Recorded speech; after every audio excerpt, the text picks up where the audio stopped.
अपने काम में मसरूफ था जब मुझे घर से कॉल आई। मेरे कॉल अटेंड करने की देर थी। अम्मा ने पहली फुर्सत में मुझसे कहा, चाहे जितनी भी जरूरी काम कर रहे हो सब छोड़ो छोड़ो और अभी के अभी घर पहुंचो। मुझसे मुझे तुम्हारी बीवी बर्दाश्त नहीं होती। मैं एक मिनट भी इंतजार नहीं करूंगी, फौरन पहुंचो। ये कहकर अम्मा ने खटक से फोन बंद कर दिया और बीवी का जिक्र होते ही मेरे माथा के बालों में इजाफा हुआ। यकीनन इस औरत ने फिर कोई नया तमाशा खड़ा कर दिया था। ना जाने वो कौन सी से खुद नसीब मर्द होते हैं जिनकी जिंदगी में औरत के नाम पर सुकून लिखा होता है। अम्मा का लहजा आज कुछ अलग था, इसलिए मैंने अपने काम फिलहाल मुलतवी किया और घर की तरफ रवाना हो गया। मेरी छठी हिस्स मुझे इशारा दे रही थी कि आज कोई बड़ी बात होगी, वरना अम्मा मुझे इस तरह से नहीं बुलवाती। और वजह जाने बगैर ही मेरा गुस्सा आसमानों की बुलंदियों को छूने लगा।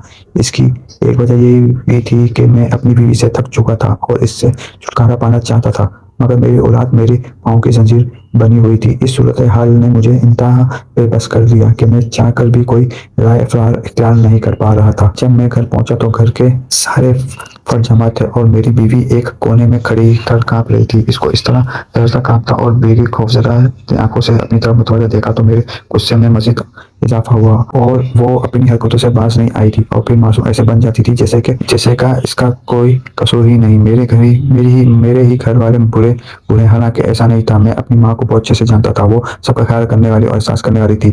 रजब इस घर में 3 बहुएं खुशी से रह रही थी, तो मेरी बीवी से बड़ा इन्हें क्या पुरखाश होने लगी।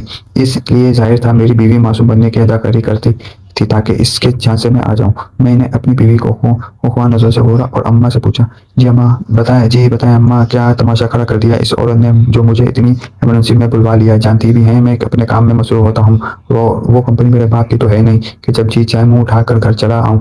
मैंने जरा झिझलाए हुए लहजे में कहा तो मेरी माँ ने जरा औकरार होने लगी और कहा, जानती हो बेटा तुम्हारी मजबूरियां हैं और ये भी जानती हूँ जिस तरह दफ्तर छोड़कर आना तुम्हारे लिए आसान नहीं है, मगर आज मेरी बर्दाश्त जाम दे गई, इसलिए मैंने तुम्हें बुलाया। आज इस औरत ने अपनी घटिया हरकतों की चाह हद पार कर दी। कल तक ये हमें सताती रही, आज तो इसका ऐसा रूप मेरे सामने आया कि खुदा की पनाह।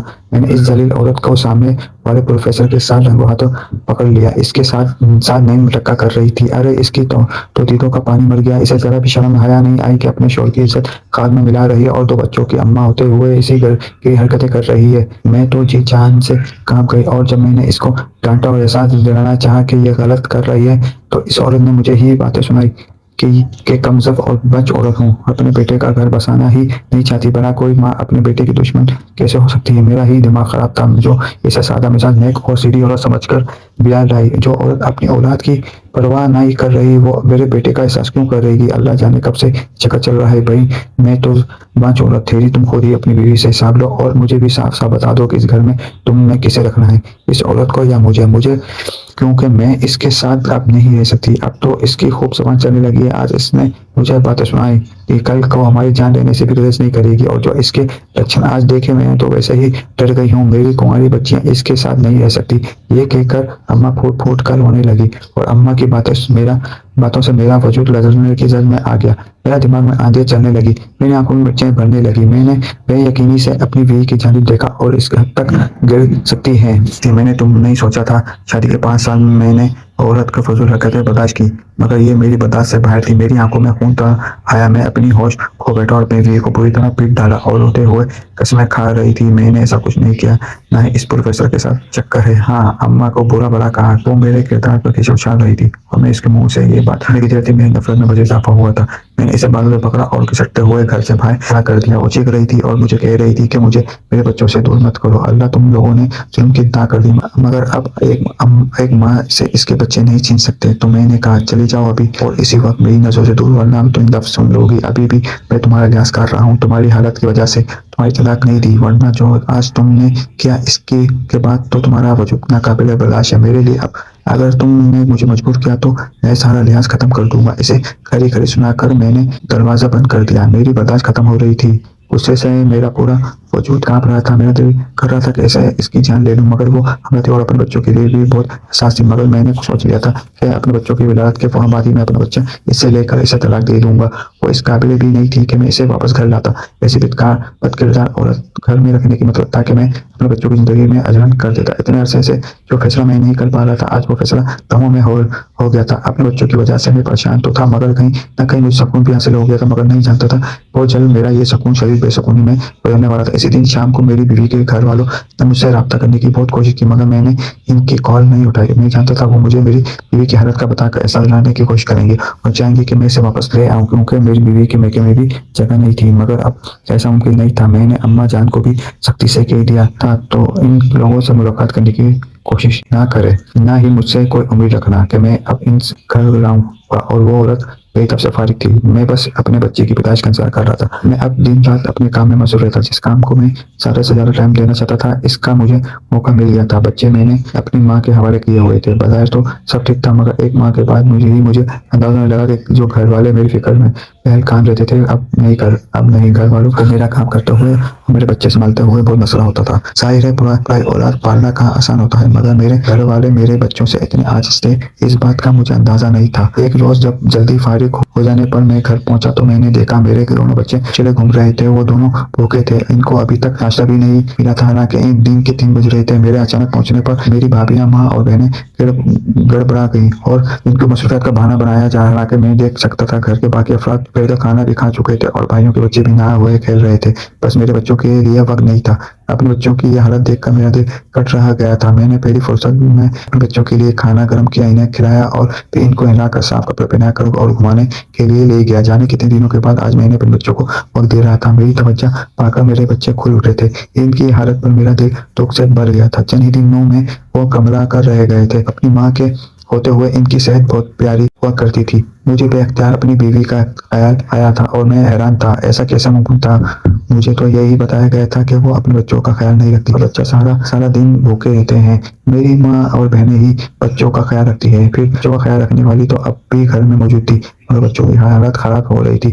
मुझे बेख्तियार अपनी बीवी का ख्याल आया, मगर दूसरे लम्हे मैंने अपना सर झटक दिया। मुझे इस औरत से नफरत थी और इस काबिल भी नहीं थी कि मैं इसके बारे में सोचता हो सकता है। वाकई आज मेरी माँ बहनें किसी काम में मसरूफ हूँ। मैंने अपने दिल को चुप से चले देना चाहिए कि मेरा दिमाग ये बात मानने को तैयार नहीं था। वक्त पर लगा कर उड़ा रहा था। अब मैं अपने बच्चों की तरफ तवज्जो देने लगा तो धीरे धीरे मुझे सारी हकीकतें खेलने लगी, जिन्हें जानकर मेरा दिल अजीब दुख में मुब्तला हो रहा था। फिर बस मैंने जल्दी से जल्द दूसरी शादी करने का सोचा, जिसका इरादा मैं बना चुका था और एक लड़की भी पसंद कर ली थी जो मेरे साथ ऑफिस में काम करती थी। मुझे यकीन था वो मेरे घर की जन्नत बना देगी और मेरे बच्चों को भी संभाल लेगी। अपने मंसूबों को पूरा करने के लिए मैंने दिन रात एक कर दी। वो लड़की भी शादी के लिए तैयार थी। इससे पहले एक हादसा हो गया और इस हादसे में मेरी आंखें खोल कर रख दी। हकीकत इतनी भयानक थी कि मैं खुद से नजरें नहीं मिला पा रहा था। शादी से सिर्फ एक हफ्ते पहले ही ऑफिस जाते हुए मेरी गाड़ी का एक्सीडेंट हो गया और एक्सीडेंट इतना शदीद था कि मेरी दोनों टांगें टूट गई। मुझे बहुत गहरे जख्म लगे थे। तशवीशनाक थी। 2 दिन बाद अल्लाह अल्लाह करके मेरी कुछ हालत संभली तो मुझे ये भयानक इंकशाफ हुआ कि दोनों टांगों से माजूर हो चुका था। मैंने शहर के बेहतरीन डॉक्टरों से अपना इलाज कराने की कोशिश की, मगर सबका यही कहना था कि फिलहाल मैं इस काबिल नहीं था कि मेरी टांगों का इलाज हो सके। बाद में भी शायद मैं अपनी टांगों पर चल सकूं।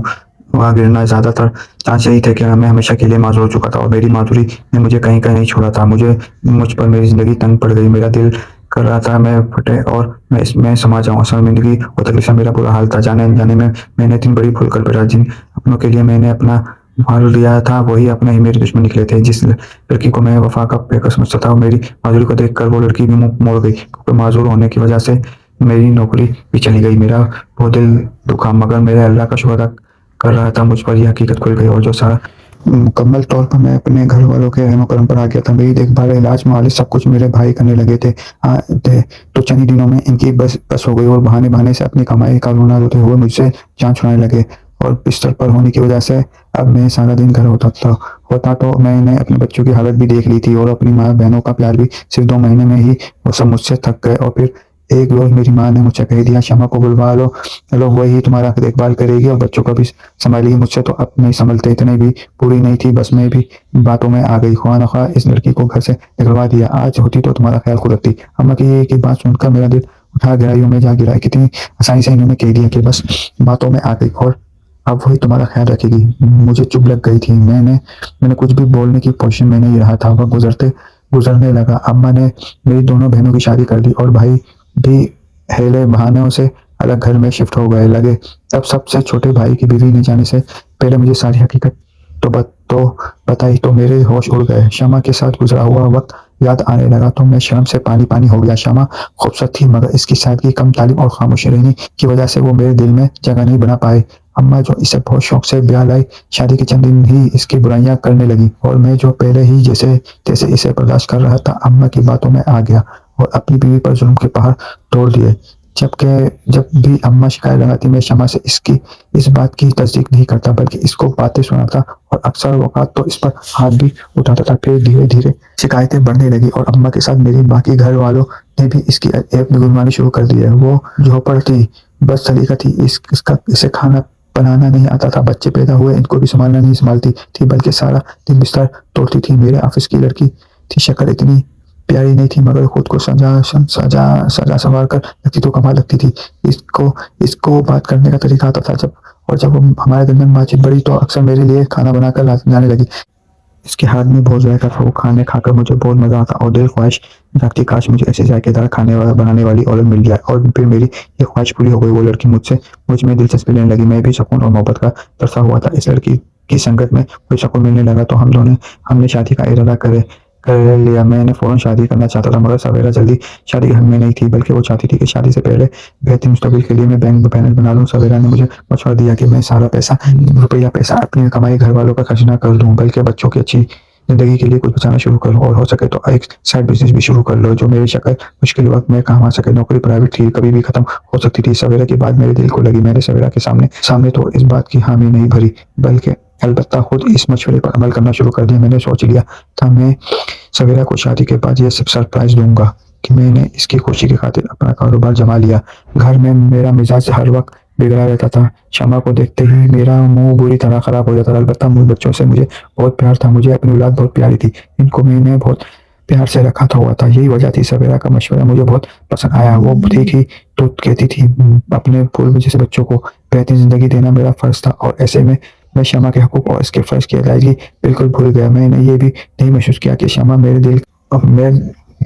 दिल का हाल जान चुकी है और इस वजह से बहुत गमगीन नजर आती। शमा ने मेरे करीब आने की बहुत कोशिश की मगर इसकी खोपड़पन की वजह से मैं कभी भी इसके करीब नहीं आ सका और अब अपने बच्चों की बेहतरीन मुस्तकबिल के लिए मैंने दिन रात घर से बाहर गुजारना शुरू कर दी है। मैं घर से बाहर बिल्कुल ही गाफिल हो गया और कभी नहीं जान पाया घर में शमा और बच्चों के साथ क्या सलूक होता है। मुझे तो बस जल्द से जल्द अपना कारोबार जमाना था जिसके लिए मैंने घर वालों को भी नहीं बताया था। मेरी माँ और बहन भाई यही समझते थे कि मैं शमा की वजह से बेजार हो गया हूँ और घर नहीं आता। शमा दोबारा उम्मीद से थी और मैंने सोचा था बच्चा होने के बाद मैं तो शादी करूंगा और शमा को फारिग कर दूंगा मगर इनकी नौबत नहीं आई। पहले ही मुझे शमा के अफेयर का पता चल गया। मेरी एक बेटी भी थी और जब माँ ऐसी हरकतें करेगी तो बेटी भला क्या सीखेगी। और फिर वो प्रोफेसर, वो तो पूरे मोहल्ले में बदनाम था। यही वजह थी कि मैंने शमा के घर से निकलने में एक लम्हा भी देर नहीं लगी और इसको आबो हवा बका पर कान नहीं धरे। जल्दी ही मेरा कारोबार जम गया और मैं दिन दुगनी और रात चौगुनी तरक्की करने लगा। फिर इससे पहले कि मैं शादी करता मेरा एक्सीडेंट हुआ। मेरे टांगों से माजूर हो गया। अपनी माजूरी की वजह से मैंने अपने घर वालों की असली चेहरे देखे जिस पर मुझे शदीद अजियत हुई और आज मुझे मेरी भाभी ने बताया शमा भाभी ना तो बदसलीका और फोपड़ती ना ही खाने बद जायका बनाती थी बल्कि आपकी माँ जानबूझकर सीधी सादी और खामोश रहने वाली लड़की लाई थी ताकि इनको मुफ्त की नौकरानी मिल जाए जो जबान से है और इनके सारे काम करती रहे और आपका दिल भी पूरा इसलिए किया आपका अपनी बीवी से साथ ना। अगर ऐसा होता तो जाहिर था आप अपनी बीवी को भी ऐसा वैसा ही दर्जा देते जैसे इस घर की बाकी बहुओं को मिल रहा था और फिर आपकी सारी कमाई पर भी तो शमा भाभी का हक होता। ये बात अम्मा को कबूल नहीं थी, इसलिए वो जानबूझकर शमा भाभी के बनाए खाने खराब कर देती ताकि आपका मूड खराब हो और अपनी खिदमत पर शमा भाभी को इतना मसरूफ करती कि वो ना तो खुद पर तवज्जो देती पाती और ना ही बच्चों पर। और जब घर अपने बच्चे खराब हाल में होते तो आपका कान भरने में आसानी रहती। और रही बात वो प्रोफेसर वाली, तो वो बेझूठ था। प्रोफेसर नाम भी था और नहायत काबिल भी। इसके बनाए हुए असाइनमेंट्स जो भी स्टूडेंट लेता वो कामयाब जरूर होता था, इसलिए आपकी बहनों ने भी इससे असाइनमेंट्स लेने का सोचा और इस काम के लिए शमा भाभी को आगे किया।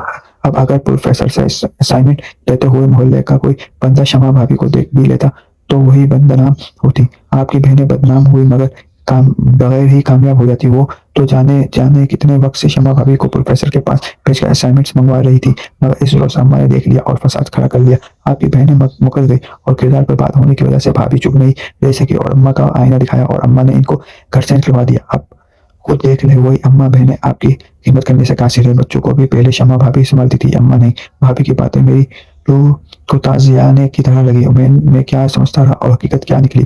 आज मुझे शमा की भीगी आंखें याद आ रही थी। आज इसका रातों में सिसकना याद आया। आज याद आया कि वो कैसे मेरे आगे पीछे घूमती थी, मेरे सारे काम अपने हाथों से करती। क्षमा के होते हुए कभी भी मुझे ऑफिस जाने में देर नहीं हुई। हमेशा वक्त पर मेरा सारा सामान तैयार मिलता।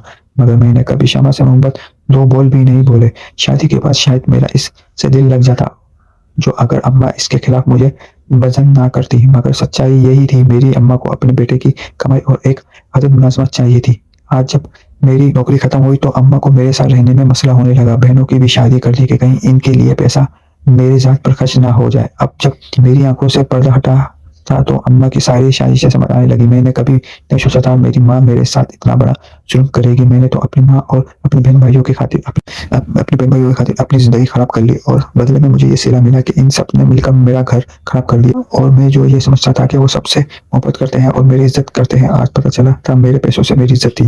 अपने कारोबार को खुफिया रखने का फायदा हुआ था कि मुझ पर सबकी हकीकतें खुल गई। फिर मैंने अम्मा को कह दिया, अगर आप छोटे राशि साथ रहना चाहती हैं तो चली जाएं, मैं शमा को घर ले आऊंगा। मैंने बामुश्किल अपने गम और गुस्सा को दबाकर अम्मा से बात की। जो भी था वो मेरी माँ थी और इनका एहतराम मुझ पर वाजिब था। मेरे कहने की देर थी, अम्मा ने फौरन पूरे बिस्तर समेटा और भाई के घर रवाना हो गई। इसके बाद मैंने शमा को भाइयों से रब्ता किया और इनसे गुजारिश की कि वो शमा को घर ले आए। बच्चे इसके बगैर नहीं और इसके बगैर बहुत परेशान और उदास है। मेरी फोन करने की देर थी, इसी रोज शमा के भाइयों ने इसे मेरे घर पहुंचा दिया और एक बार फिर बेजुबान शमा मेरे सामने मौजूद थी। इनकी की आंखों में वीरानियां उतरी हुई थी। इसने मुझसे कोई गिला नहीं किया। अपने बच्चों को पाकर वो फूट फूट के रोई। इसके बाद इसने अपने आंसू पहुंच लिए और चुपचाप घर के कामों में लग गई। मेरे बिना किए इसने मेरी खिदमत भी शुरू कर की। शमा को इस हाल में देखकर मैं कटका रह गया था। मैंने इस पर जुल्म किया था, बेताशा जुल्म, मगर इसने उफ तक हमें नहीं की। मैंने शमा से माफी मांगी और इसे कहा कि मैं इसको बहुत खुश रखूंगा, मगर शमा की चुप नहीं टूटी। मेरे काम करके वो दूसरे कमरे में चली जाती थी। जो कुछ वो झेल चुकी थी, इसके बाद मुझ पर एतबार करने इसके के बस में की बात नहीं थी। मगर मैंने सोच लिया था मैं इसे इतनी मोहब्बत और इज्जत दूंगा कि वो अपने सारे गम भुलाकर मेरे साथ खुश रहने लगेगी। मैंने पहली फुर्सत घर में मुलाजमत रखी और अपनी टांगों का इलाज शुरू किया। मेरे पास पैसे की कमी नहीं थी और अब सारी कमाई और तवज्जो सिर्फ और सिर्फ शमा और बच्चों के लिए थी।